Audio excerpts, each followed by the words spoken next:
Welcome to Chokeholds and Chill, where the arm bars are tight and the conversations are deep.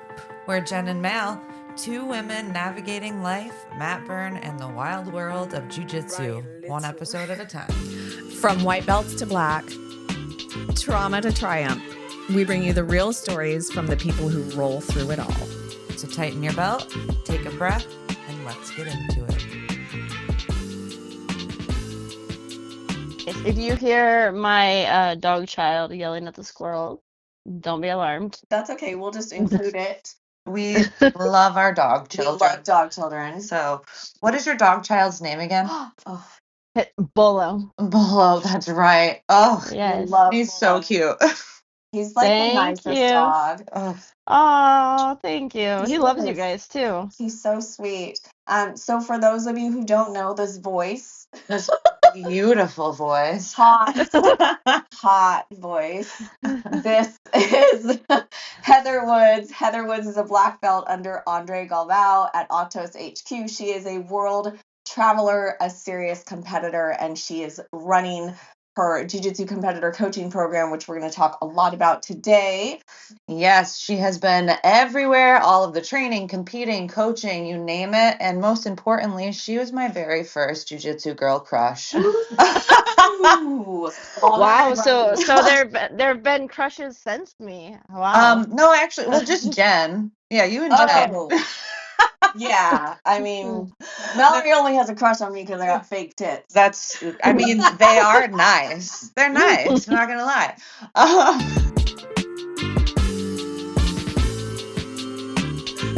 But in all seriousness, because I knew you as like an online jiu-jitsu figure before I got to actually meet you in person, and I was like giddy when I was like, oh, I get to meet her in person because she's my jiu-jitsu girl crush.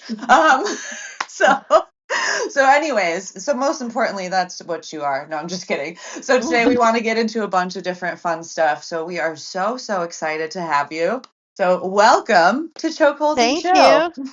Yes. Thank you. I love that you guys started this, and I've been listening to some of your podcasts, and I think it's just a great dynamic, the two of you. Oh, thank you. And I've known you both. I mean, I've known Jen for a really long time, and of course, I know you now, Mallory, from going out there, teaching the camp, getting to know you, and training and everything. And by the way, we could throw together a camp like that another time soon. I think now that you have a podcast running, I mean, you could make it a chokeholds and chill camp. Yeah, Girl. There you go.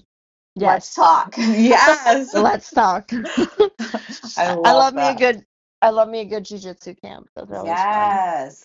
That's so perfect. And you're super fun as like an instructor too, and like not just the coaching aspect, but like Heather in general is such a fun vibe. So it's good to have you in person always. Hell yeah. Oh, thank you. Yeah. Thank you. So give us a snapshot of your life right now. Where are you right now? What's your jiu-jitsu career looking like right now? So I moved back from Mexico City about a year ago, and I wanted a slower pace. I was living in a city with 22 million people, which is a lot of people, yes. And I loved it. I love the hustle of Mexico City. I lived in LA when I was younger, so I do like that like grind kind of. Yeah. But I felt I wanted to be closer to my family. For my mom and dad to come out there was a huge ordeal. They're older. I had to pick them up in the airport. You know, just the little things. They don't speak any Spanish, and it was just different. Working, you know, in Mexico is different. I wasn't receiving like too much money from like dollars, so I had a kids program. I was coaching there, teaching seminars. It was just a different way of life. I was really trying to like integrate, I guess would be the word, into my community, teaching self-defense classes for women in the park and just things like that. So it was really tough, but it was really fun. And after about a year there, I wanted to quiet. So I came back to Boise, Idaho, where I grew up, and I have been here for now a year and a couple months, and I'm just kind of chilling. I still train jujitsu, of course. I'm training more at like a hobbyist level. I train about 4 or 5 days a week. Mm-hmm. I lift about 4 days a week. So, um, just kind of some days I even only train, some weeks I only even train 3 days a week, but Mm-hmm. I'm still consistently lifting. And then of course when I go to travel, trying to get out there and train, and I'm still coaching. We can talk about that later, but yeah, I am in the quiet phase in life right now, and it's been a nice year for sure. That sounds nice because I feel like, I mean, and I followed you on all of the socials for a while now, but I feel like you've always just been all over the place. Like Yes. constantly like going and Busy. training different places and traveling and whatever. Where's like your favorite place that you've been?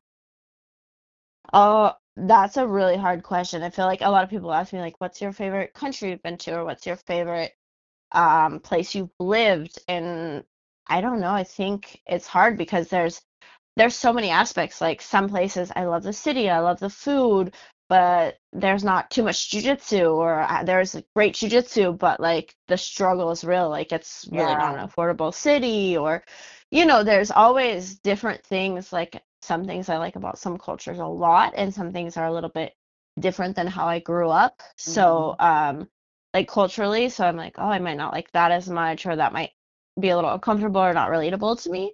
So I think everywhere that I've gone has such big pluses, such big, and also big differences as well. So I did recently just go to Europe. I went to Yes. a couple places, yeah, and I got to train a bit. And I did not get to train in Amsterdam. I spent the day drinking beer. But I love but Amsterdam. Not a bad alternative to Did you get to jujitsu. walk around at least while you drank the beer? oh yeah, we biked and walked all day Oh, long, there my you friend and go. I. Yes, and we uh drank our way through Amsterdam, and I think it's one of my favorite cities. My cousin did her study abroad there, and I was like, why Cool. there? And Oh, then when I got there, I was like, oh wow, this place is really cool, and the people are really nice, and the food's really good, yeah. It's uh, easy and to I get around. yeah, I'm already planning my next trip next year, and hopefully like a little training as well next time. So That's That's cool. awesome. I do love Amsterdam. That is one of my favorite places. I've only been yes, you twice, but told I could me. go more. Yeah, that's so. Where were you in Europe this time? You went to several different places. Yeah, so I went to Amsterdam, Brussels, and I didn't get to train either day because those were shorter trips, which next time around I will know to stay longer. Mm-hmm. I went to Malta, which was fantastic, and I trained a bunch there. There's some really nice guys out there, Belgian guys, and they have two black belts and they have a gym. I have a friend who teaches for them, Biro, and they so three great black belts and a few more black belts. That was fantastic. There was a female black belt there, Michelle. She's amazing. And yeah, I had great training. I had a fantastic time. The weather was a little shit, but other than that, the food was really good. It was a very different experience. It's a little island, and it is south of Italy in the Mediterranean. Oh, cool. How cool. Yeah. Oh, that sounds Yeah, really so fun. I went to the beach even though it was like, I don't know, 70 degrees and pretty cold. But luckily the ocean is warm there, so like as long as you were in the ocean or you were completely dry outside, you were fine. So it like okay, came all the way here for the beach, gotta go to the beach even though Yeah, it was pretty That's rainy. fair. that is. Well, you know how the beach is Yeah. here, so we can relate to that. You just got to go Yes. regardless. Yeah, Yeah. just wear your And, raincoat. Just tough it out. and the last place I went was I went to Madrid, Ooh. trained there. It was really fun. There was a really good purple belt girl there. Had a really great roles with her, and I did I stayed 2 days in Madrid, and then went to Lisbon. And I had to that week I had to do home office, so I didn't have a lot of time to train with all the like tourist things I was doing with my friends. But I did train one day. I went and trained. Victor Sima invited me a couple years ago at Euros. and he said, come by my gym and check it out. And didn't go that trip. So this trip, when I went back, I was like, hey, does the invitation still stand? And he's like, of course. Got to train with him personally, which was amazing. And then I took a class from one of his instructors after that, which was a great class, really nice people, and it was a cool experience. So I don't know if you know who that is, but he's a really famous Gracie Baja guy, and it was it was a really cool training, and yeah, and a great class. So I had a good time. So how long were you gone in Europe? Just 2 weeks. Oh my gosh, that is a lot that you jam-packed into 2 weeks, It's though. quick. I It's close know. trips. Oh, that is so No. awesome, though. That's rad. So Heather, how, like, we talked about this a little bit on the FaceTime, like, you are just, I said fearless and you said that's not true.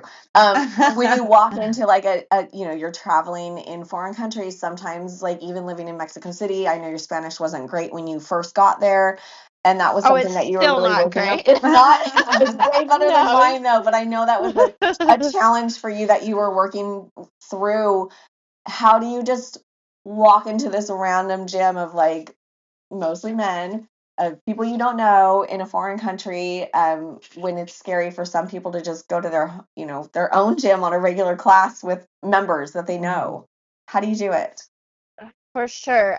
So I actually feel a little bit more nervous now than I did when I was like a white and blue belt. I felt like I was more fearless, just kind of that's how I've always been. Yeah. Kind of just, I don't know, tomboy growing up, like always just rough and tumble kind of kid. So I think as I became more aware of the what could possibly happen, Yeah. like injuries, uncomfortable situations. You hear the worst of the worst, when you travel, when you see things. Right. You read blogs online, and even though jiu-jitsu is an amazing community, there is really scary people out there in the community as well. So I think now, as I'm a black belt and I go to travel, I'm a little more cautious, and I am a little bit. Mm, I think I sometimes skip trainings in other countries, whereas before I would just go to everyone no matter what. Yeah. And any gym, and doesn't matter, just Google that one looks like there's people there, right? Yeah. And now it's like, oh, do I know anyone there? Maybe look them up on Instagram. Is there females in the class? Like even Yes. some. Do people look like they're having a good time? Is there bad reviews? What do the bad reviews say? Is it just someone griping because, they got their panties in a twist, or is it someone who actually has a legitimate concern? Right. I like to look on their social media. I know social media is not everything. Social media can be very fake, but just see, like, is there. And this isn't like, oh, there has to be a woman in a leadership role, but sometimes that gives me a comforting feeling, because I'm like, okay, if they respect a woman in their gym to give them a leadership role, then I feel like they're more likely to respect me, like less likely to injure me, less likely to hit on me, make me uncomfortable, try to rip my shit off if like I'm winning a role for some reason, like something like this. So I just try to investigate a little bit more. Always good to have like a few friends in common. When I look at someone's social media and we don't have anyone in common, I'm like, that's weird, because I've been all over the world. I've met a ton of people. I try to follow everyone on Instagram that I've met. If they follow me, I'll follow them back if they let me know, of course. And like, if we don't have anyone in common, like that might ring a bell. Why? And then start to look more, because in jiu-jitsu it's such a small community. It really It's not like basketball where like, oh, you don't have friends in common with Kobe, like. No, and you're right, especially the longer that you do it, and you travel a bit and you meet a few people here and there. That's what I gauge things on too. I look at their Instagram and their social media, and I do look for friends in common and see if the friends that we have in common are people that I would like to train with. Because sometimes friends in common, I'm like, oh, okay, that's the kind of vibe that I'm not really down for today. Oh yeah, I never thought about that, but yeah, that's a good point too. But that could always be like maybe they just know each other. Maybe that Yeah, for person follows sure. that person, and that might be. But Mhm. I could see that as well for sure. Yeah, yeah, So you mentioned like how things have changed as far as how fearless you feel from your white and blue yeah. belt days to your black belt. Can you tell hmm us a little bit about like just the origin of jiu-jitsu in your life? When did you start training? When did you earn your black belt? Just give the people the Yeah, backstory. just a Okay. little brief backstory. No, for sure. So, I have always kind of like had a touch of jujitsu in some way in my life, but I haven't really like I always thought it was kind of gross. Um, and when I was living in LA, I lived with two MMA fighters, and they would fought for like, lower level organizations, like not the UFC or anything, but still like reputable at the time organizations. And they I would always go to their classes, like stand-up classes, Muay Thai classes, like bag classes, stuff like that. Nice. More cardio kind of stand up. And they were like, "You should do jujitsu. You suck at stand up." And I was like, "No, How that's kind. gross. Like other people sweat." And I mean, they did always have like ringworm or staff or something. And Oh so my I was God.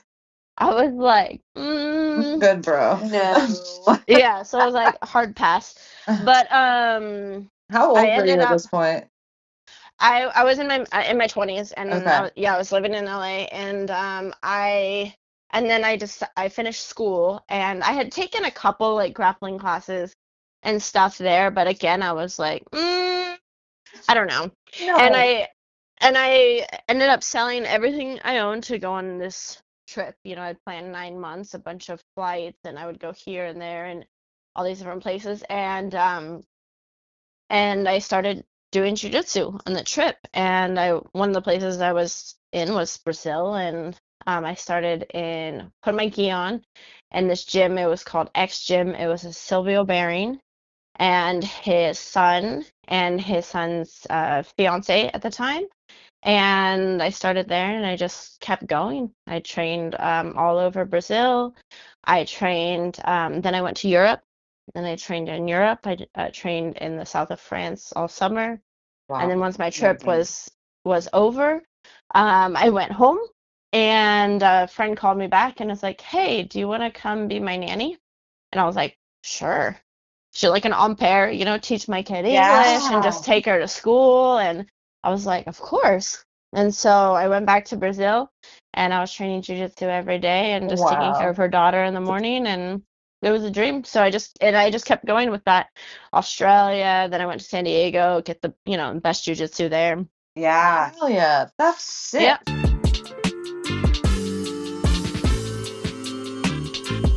At what point in your jiu-jitsu career did you start coaching?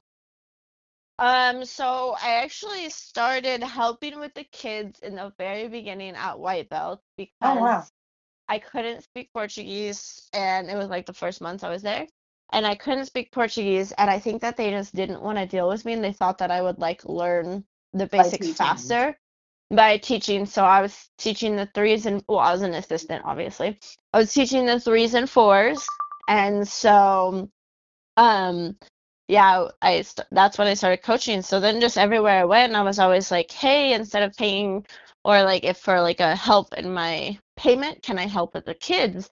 And by blue belt, I was always everywhere I went, I had a coaching job, especially with kids or with the Mhm. women or beginners or something like that. So, That's so yeah. cool. And that's Yeah. a smart way to do jujitsu too, is to like barter like that because as we know, there's never enough kids coaches or fill-ins or anything. Like it's always just we could take more. No, for sure. And especially someone who's good with kids. Like I Yeah. coached kids soccer before. My mom worked at a daycare when I was younger. So like Mhm. I babysat, of course. Those are like our first jobs when we're like 13, Right, So right. I mean, for the majority, I really love kids, and I like working with them. And Hmm. dude, they're like sponges. They learn so fast in Yes. Mexico City. Like my kids were so good, and it was incredible what they could do after like 3 months of training. Yeah, So because they're so like invested, right? Like they're just they want to learn. And yeah, they are very much sponges. They take everything in. And I feel like coaching really helps you advance faster in jiu-jitsu. Oh, for sure. Since you started coaching at white belt, like that has been ingrained in you since the start, which is really cool. And then like as a woman in jiu-jitsu, like I'm sure you've seen a lot of growth over your years of training, because how long have you been training now? 13 years. 13 years. Yeah. So especially like traveling and being in different gyms and different environments. So what has been like your experience with the growth of women in jiu-jitsu? Oh, I think it's amazing. Like I wish that this was the norm. Like I just went out to Idaho. I'm in Idaho. I went out to another city. It's called Nampa. It's like took me like an hour to get there last night to train with a friend. And just in that class there was 3 female black belts. Amazing. Oh wow. Just a normal Wednesday night class, and good one. Like I think I'm good, and I think my friends are good. So I think good ones too. And so that's really cool. And in another gym here in Boise, they got on a normal day 3 female black belts.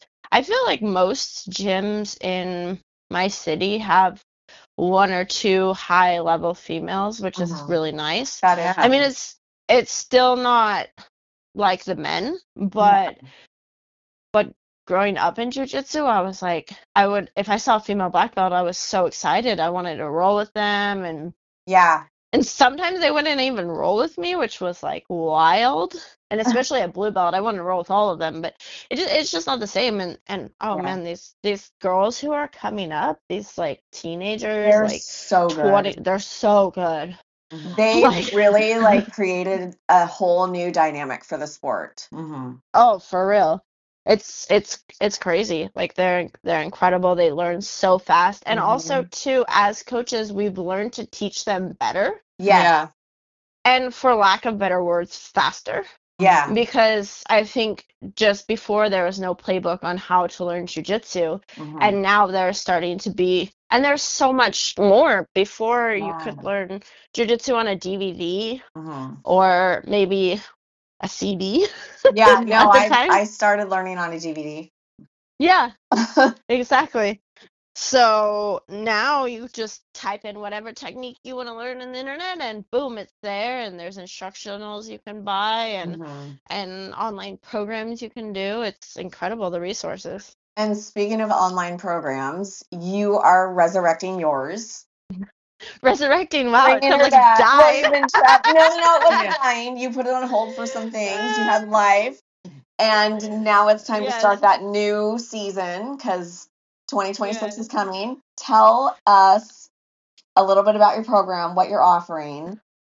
So it didn't die, but no, it did not die. I started last year in December. I started working for Zebra Athletics, and it's online and it's great. I had this job years ago, so I could have traveled and not been poor. Yeah. But in the beginning, it was like hard learning a new job, learning how to manage a kind of 9 to 5. I used to have a totally different day. Yes. More broken up day, definitely a busier day than before, but just not sitting in front of a computer. So just relearning how to maybe adult. Yeah. And in the beginning, I was yeah, so for a while I was like, okay, I don't think I have the bandwidth to take on anyone new. I do have a lot of athletes that come back to me like, hey, can I renew for this amount of time, or can I have a one-on-one? Still teaching private lessons and teaching some seminars here and there. But I was like, I just don't have enough on my plate. Obviously trying to spend more time with my family. Right. And so I kind of just put a pause and wasn't taking any new clients, any new athletes. So starting January, I will, new year, new goals. I will be taking on 5 new athletes, and then January will be the new year. And about my online program. So it's basically everything that I needed as a white, blue, purple belt. I went to Atos at purple, and before I didn't even know what a strategy was. I thought my strategy was to win. Totally And I get was like, that. exactly. So you're like, okay, what's your strategy? To win? Obviously. No. Duh. There's so much more to competition. I have a really good friend. I trained with her last night, a brown belt, and she lost in the 5th round at Master Worlds to 2 points. And that's Mhm. one thing that she's just like, oh, I don't train enough points. And I was like, yeah, you're a beast. Like, no one thought that you even needed a strategy. I wasn't helping her with this tournament or anything, but just Right. in general, she's incredible. Great training partner. And those are the types of things that I'm like, okay, I can help a little bit with this. Like, Mhm. what's your strategy? How are we gonna go about? Do you know the points? Are you comfortable with even walking out onto the mat? Some people sign up for a competition and they're like, what do I do? And Yeah. I even see this as a referee. I'm like, hey, come here, shake my hand. You're like This, dragging them out, like hand holding, like, nope, right here, buddy. yeah, We exactly. got you. And it's scary. And Yeah. what do you do when you're scared? Like what I do when I'm scared is I prepare the best I can to be the most comfortable as possible, because either way you're going to be scared, but you're going to be so much more scared. Is that right? You're going to be Yes. scareder? So Yeah. much more scared? Yeah, so You're much going to more be scared. Yes. Whatever the so yeah. much more scared We don't do if you English here. if you're not prepared, because uncertainty is one of humans, like this is our biggest fear, is with Mhm. everything. Uncertainty in life, uncertainty in relationships, Yeah. uncertainty in your job. Like those are things that give people like the most anxiety, right? So Mhm. if we can turn that anxiety into excitement and prepare as good as possible. We do nutrition, so we help you with your diet. We Mhm. have a strength and conditioning program. I still use Electrum Performance to this Excellent. day. If I do that 4 days a week, I look sexy as hell. Can confirm. Yes. No. Hence the and jujitsu crush. And and we've come and full circle. There we are. and also too is how you lift and injury prevention. I really Mhm. feel like when Yes. I've worked with Electrum Performance that my injuries have gone down substantially, and I'm getting older, so that's fantastic. Mhm. I'm not 20 anymore, and I think that it's really important to keep your body in the best shape possible. Also, what you eat, how you lift, and mentally too. We do work on some things. I'm not going to be your therapist, but I always recommend there's a lot of little things that you can do, like waking up. I take my dog for a walk. Some people just go out, have a cup of coffee, walk around the block. It's the best way to just start your day instead of just sitting and scrolling through your phone Yeah. and just getting FOMO. Just all the little things. And then really just support. A lot of teams have 100 students. Right. If you're not paying your professor for private lessons, like how can they have time for you? Like they have families, they have wives, husbands, they have sometimes have other jobs. They're even if they don't, they're running an academy, and just teaching 4 or 5 classes a day is so emotionally exhausting. Right. They can't help you food prep. They can't hold your hand for the tournament. They're there to teach you jujitsu and the best jujitsu that they can. And then if you want extra, you can pay them for private lessons, but sometimes they don't even have time for that. So Mhm. It's this so is, true. yeah, this is a great supplement for that. And a lot of professors that I've told about my program at first, they're like, why do they need that? And I explain what it does and how it's helped and my results with my Mhm. athletes. And they're like, oh, wow. A lot of like these 3 guys could really use it. Talk to them. So Yeah. it's actually been really helpful for teams, for professors who are like, yeah, I can't hold so and so's hand. They do need some extra help. This would be great for them. Mhm. And I can vouch because I've done your program twice, I think. Yes, and you And did amazing. And look at you. I loved it. And what I learned from your program was so much about like I need to train with people that are going to benefit me in the long run. Mm-hmm. I need, and not just saying yes to everybody because I feel like I should have to. So really making that list of training partners that are safe, give me a challenge and that I can comp train with. And then the drilling and fixing like my game plan and making a game plan. Yes. It was so helpful, and the food and the lifting, and I'm still lifting to this day. It was a great kickstart for me to like get back in the things. And honestly, it was the shift that started me on the train to taking jiu-jitsu very seriously and making like lifetime changes to it. I Like, love that. yeah, I had Yeah. great results all the way around. Huge. We'll talk more, but I would love to be one of your January athletes. Oh, nice. I, this year it's been a challenging year, the first year at Purple Belt, because I've Yeah. been dealing with a lot of injuries and stuff, and I wanted to compete at Master Worlds, but couldn't because of an injury. And so that is like my plan for 2026 is I am working towards, I want to compete at Master Worlds, but I want to go in feeling the best that I possibly can. So This is what you need. yeah. So we'll talk more. She now has 4 spots. So now she has 4 spots. Dibs. But yeah, I mean, I've heard nothing but great things, and I love the content that you do share, and I love your coaching styles. With this business and with coaching other classes, like, what do you prefer? Do you like coaching group classes, or do you like the one-on-one stuff? Oh my goodness. I think it really depends. Like, I think coaching one-on-one, I feel that athletes get more time, of course. I really love that. I love coaching. I love the program that I've created. It took me a really long time to get to where I was like, okay, this product is amazing and I 1000% stand behind it and I can see the results. Of course, in the beginning, I think Jen, you saw that in the beginning. I was like, okay, I'm learning. Did this work? Did that not work? Maybe a little bit of my guinea pig, and since then I have raised my prices. Of course, in the beginning, I was like, okay, this is what I got, the Right, best I we're all can do. learning. Yeah. Yeah, we're all learning. But I really do love that. But then I also I loved the whole year in Mexico. I probably taught 20 seminars. I haven't actually gone back to count how many, along with guest classes and workshops and just little things here and there. I got to teach at the UFC PI, which was a really incredible experience because those are fighters that were being bred and built to be in the UFC. Oh, wow. Not like a UFC gym, like UFC PI. So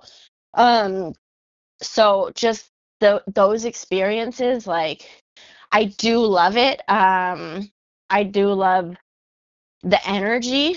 It's so draining though. Afterwards, everyone's always like, let's go here, let's go do this. And I'm just like, No. let's go to sleep. Honestly, I feel Please. so bad for seminar people for specifically that. Every time someone comes teach a seminar or I go somewhere, everybody wants to hang out. And I feel awful for them. I just want to let them go to bed.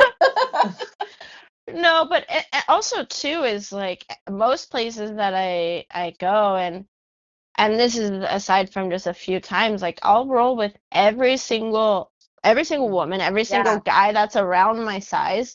I'm not rolling with the biggest guy in class. So Right. Jen, we talked about that before. Absolutely. we have to take the safe rolls. But one time in Michoacan in a state in Mexico, I rolled with probably 30 kids. Wow. And then I taught the adult class. And then, well, just we just did 1 minute round each kid, but Heather Shark Tank of the children. No. And then I taught the adult seminar, and then I rolled with all the women, all the smaller guys. And by the end of it, they're like, "Do you want to go out and eat?" And I was like, "No, I want to die." I was crawl into a hole. I was so tired. And we did go out and eat, and then I have to then make conversation in Spanish. I'm like, I barely taught this class in Spanish. Yes. I can't believe you understood what I said, but now I now have to talk about your dogs and your life and your friends in another language. My brain was shot. So Oh my God, I can imagine. I do love it. I really I enjoy the experience and I love meeting new people and I love the energy that it brings. But it is really exhausting, whereas there's the one-on-one.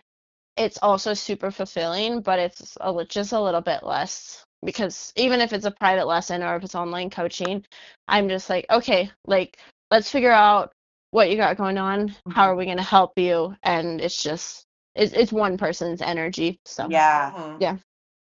And Yeah. also, I think it was like, it's super helpful too that the energy that comes from that, like you have somebody who's excited and just has like, this is what we're talking about today. This is what we're working on. And yes, I want to just keep getting better. Hopefully, right? Of course. That's the goal. Yeah.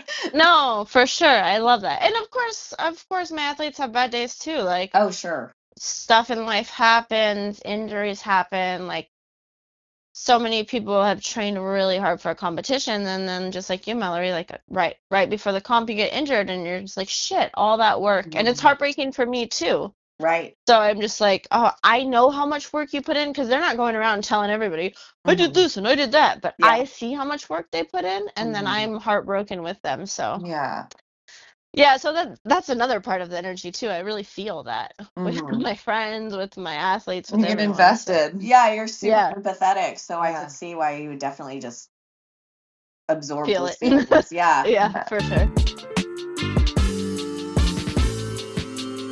It's cool because you've been able to travel all over and coach so many different athletes and see like different culture shifts and everything.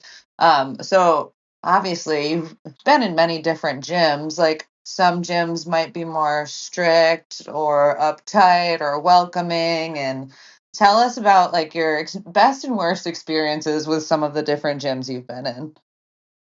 Oh, I don't know. I can't even think of anything off the top of my head. That's I try good not to then. I try That's not good. I try not to think of the bad experiences, Yeah. but I definitely think like it's interesting how you say some are more like traditional and some are more lax. Sometimes I forget where I am. Yeah. Like different gyms, especially because I'll even in Boise, I'll train different places, but they have different dynamics. Like Right. some you have to bow to enter the mat. I forget to do that now. Some people you like tie your belt in like facing away. Some people can text on the mats. Some places you definitely cannot. Some places you can drink water on the mat. Some places you cannot. So it's always something where I'm just like, what are the rules? I just want to follow the rules. I just don't want to be a dick. So yeah, I just try to be respectful as possible. But everyone has their own rules, which I find really funny because some places will be like, that rule's silly, and I was like, well, your rule of this is silly. So Yeah. Right. So what is your favorite like kind of environment to be in?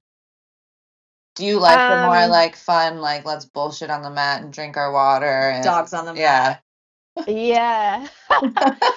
So it depends in my mood, right? Like in San Diego, I love the style of Atos. It's very competitive. It's not super, super formal. Like you don't have to shake everyone's hand when you enter black belts first or whatever. But you're still supposed to be respectful. I used to say hi to everyone until the class was like 80 people, and then I was like, I'm just gonna say hi to my friends. Yeah, it's too much. It's too much, but I do like that competitive, like you're here to be serious and you're here to do a job. And I really, especially when I was competing full time, that was necessary and that was incredible for me because that's what I had always wanted. But I also have gyms, like I have a friend Steven who has a gym in Washington and they train hard, but they bullshit a lot. Like they'll make fun of you mid-roll. Like if they see you doing something get swept like really bad, you do something stupid and they'll make fun of you. It's like us. Yeah, exactly. And your dog's allowed to come to the gym. Well, my dog is allowed to come to the gym. And I do like that environment as well. I think it really just maybe depends on my mood. And the nice thing is here in Boise, I have a lot of friends here who have different gyms. So like if I feel like, oh, I want to compete and go train really hard, I'm going to train this person today, and I know that they're going to train like it's the last round of Worlds with me, right? Right. And then some people are like, hey, I'm a little more chill, but I still have good rounds and I might go here. Just different kind of vibes. And it's nice kind of knowing what I'm walking into, whereas like when you travel, sometimes you're like, I don't know what I'm walking into. Like Yeah, even the professor could be having a bad day and you don't even know him, and you're like, do you hate me? Like, what's up, bro? it's true, and So, I think it's so hard too. Is like being like the gym owner, or, representing the gym when people walk in the door is like we don't always want to be on and like oh, for say sure. hi to everybody and like feel like it's a customer service role. Like, come fucking do jujitsu. But then like Yeah. the outsider is like, God, dude, like that person could have been way more friendly at the counter. Oh, for sure. It's For so sure. hard. Oh man. So what would your advice be to somebody who's like looking into a gym that's right for them? So, I think there's a few things if it's their first time at jujitsu. Definitely I would look at the reviews, I would look at the social media. I would ask friends, see if anyone Yeah. else does jujitsu, and then I would always try to go and do a trial at each of the like maybe higher rated or like better gyms near you. Mm-hmm. I think that if they offer, most gyms offer a free trial. I don't know any ones that don't. If you're living in the area, and at least one day so you can see if you like it, see the vibe. Sometimes one day is not enough. Right. You might need to pay for an extra day and just be like, hey, I really like this place, but I'd like to try just one more day. And you can just really feel someone's vibes, try to talk to other people that day, try to see how they respond to you, see if it's your place, because it could just be like, in high school, you're like, okay, this group of kids do we have stuff in common? Do this group of kids we have stuff in common, or college or whatever? Mm-hmm. You gotta figure out what group of kids you want to sit with at lunch. So Right. Literally. Yeah. yeah, and every gym is different. There, I was coaching one time a guest class in Washington, and I was told not to let the new white belts roll when I was there because I wasn't. The owner is like, I don't want them getting hurt, and just don't let them roll today. Obviously, they can roll, but just not under your watch. I don't want anyone getting hurt when I'm not here. And I was like, okay. And so I was sitting by this guy and I was like, hey, you can go and do technique with any of those guys who are resting. Just don't do full on rows. Like you can do situational and stuff like that. And we are just chatting a little bit. And he's like, I was at a different gym, but I came here. And then the first time I felt heard and seen. And I was like, what? And he's like, yeah, the other place, they just made me feel like a burden. And I was like, what? And Wow. and you hear that sometimes, like some people they just may not fit in. Right.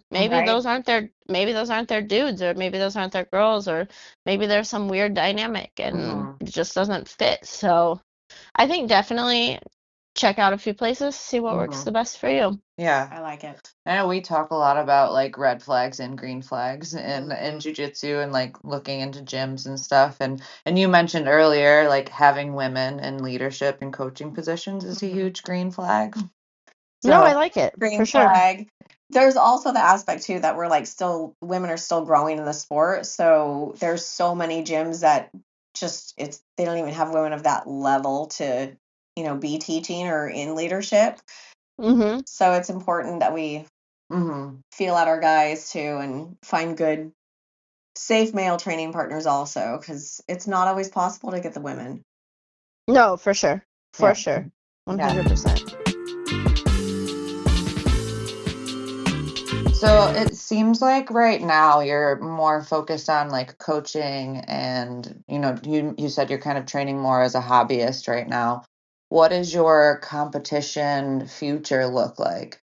Ooh, so I I really, really want to do Nogi Worlds. I don't know if this year is going to be the year for me. But that's the only Nice. title that I really would like. The competition, I haven't really felt this fire for it recently. Mm-hmm. And I can't tell you why. I mean, part of it was I just kept getting injured. Every time I have a camp, it was another injury. Oh. And I was, and little things where I was like, okay, why am I competing? I don't want to compete. I would like to compete a couple more times. I just haven't really felt the urge for it. So, I want to get that feeling back, and when I do, I definitely will set up my own training. I would actually like to find someone to kind of be in that support role for me. So, I'm actually gonna look to some of my athletes like you, Jen, who have gone through the program and be like, hey, how would you feel about doing this with me? Yeah. Because I feel like I need that support. Yeah. Obviously I would pay, Oh, but this would be fun. Let's do it. but I do feel that, because I'm not in San Diego and I'm not, traveling, I'm not training in Atos HQ right now, and I just feel that I need someone to push me, and I've Yeah. pushed myself before.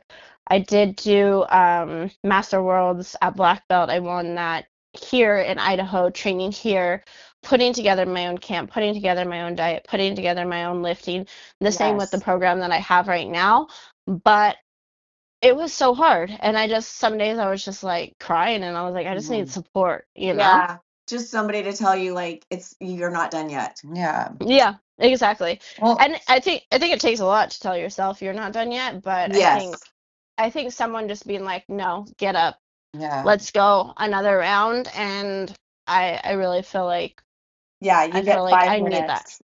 Yeah. Hmm. And we're moving Yeah. on, right? I think too, Yeah. like that makes you a better coach, like being able to recognize that right now you're in like a different phase of your Yeah. jujitsu journey, and like you'll get back to your other more competitive phase, but you're happy with where you're at, and you're helping other athletes grow. And I think that's really cool, because I feel like competitors, they put a lot of pressure on themselves to just like constantly be competitors. Yeah. Um, Without a break. and you're showing people like, I'm a fucking world champ, but I deserve a break too. Yes, bitch. And like, Yes. like it's okay to just like fluctuate in your journey of jujitsu. So I think it's cool that you are like living that example, No, for sure. And the worst thing is like, there's this girl, she's really funny. I follow her on TikTok and Instagram.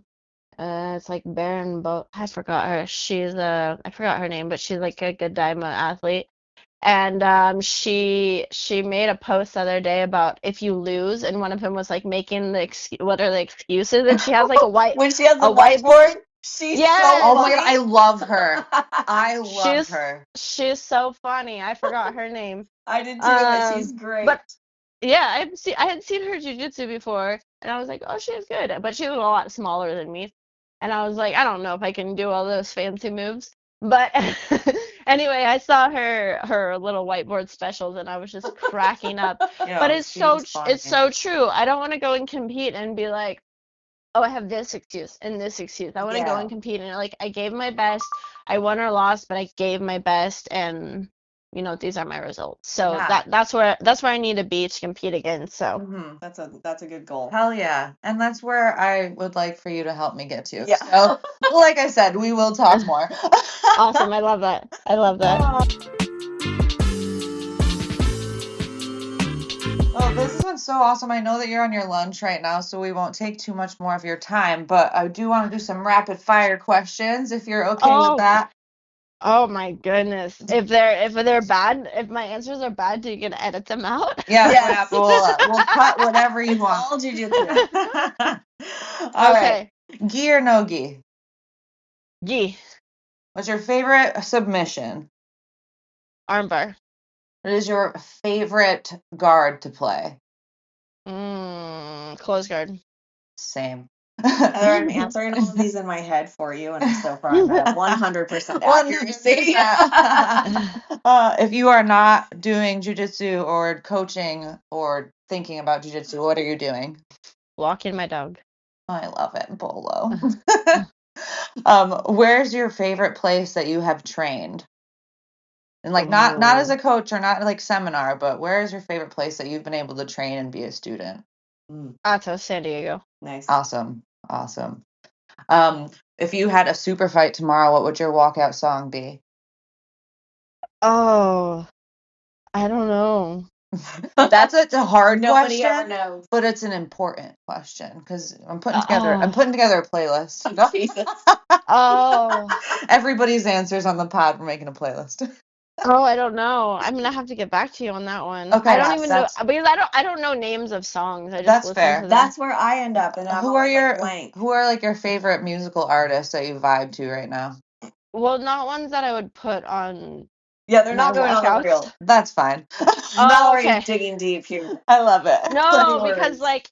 like in the morning I usually listen to like bossa nova, and I would never Oh, play that nice. on my walkout. Yeah, that's And I don't know, if it were here in Boise, I'd probably pick like a country song. Nice. Just get the crowd going. Hell Yeah, yeah. it's a good vibe. Yeah. So if your best friend had to describe you in 3 words, what would those 3 words be? Oh. Um. Well, dog mom. That's Yeah. one word. That's a one word. Kind and maybe aggressive. I love it. I love We'll it. take that. So where can people find you? Where can people find your coaching program?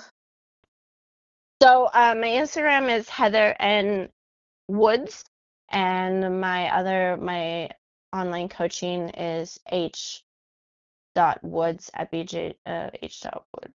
BJJ. Oh my goodness, I need to look. I forgot what. It's okay. We'll tag all of these and make sure Okay. yeah. And then Heather Woods Jiu Jitsu for my coaching, and my TikTok is Lean Mean Fighting Machine, which I will start putting more stuff out on. Awesome. Starting today. I am doing this new thing. I'm trying to, every place that I go, ask that professor, like, hey, can you show something? And so far they've been really generous in showing their technique and talking a little bit about their school or whatnot. So Cool. I'm gonna try to keep doing that more, even just here in Boise, or if I go to Salt Lake, or I love wherever it. I go, and just try to share a little bit more. I did share a cool video the other day with Mighty Mouse, so I'm just gonna Ooh, I'll check out that video on my IG. But I think it's nice that a lot of people, I would love to give them a platform, not him obviously. Like He he needs a up my platform, right? Poor guy he up struggling. he's such a nice person. He No, looks he up like my he up my views, but there's other people where I just posted this girl the other day, and she's got great jujitsu, and she's a great black belt, and she did a nice butterfly sweep, and like just people like that where I'm like, you don't know them, but like I met them and they're amazing, so I like to share what they have to show. So I'm That's gonna try to cool. do a little bit more of that. That's on your TikTok? No, Just in general? no, just in general, I'm gonna put Cool, on my yeah. TikTok and on my Instagram and everything like that. So Sick. Awesome. Well, thank Awesome. you for talking to us. Yeah, we appreciate you so much, and we will definitely be catching up again soon. Very soon. yes, Come thank you stay for with having me us. on your show. I will. Don't say that. I'll be there. No, I'm serious. Come stay. Yeah, we hope that Oregon's on your list for 2026. We'll Yes, put it is. something together. Only if it's in the summer. 'cause, Yeah, I you know. agree with that. Deal. Nobody wants to do winter. All right, Yes. Chokeholds and Chill Camp with Heather Woods. Let's do it. Let's All do it. right. All right. Thanks, ladies, so Thank much. you. We love you. Love you too. Don't forget to like, subscribe, and share.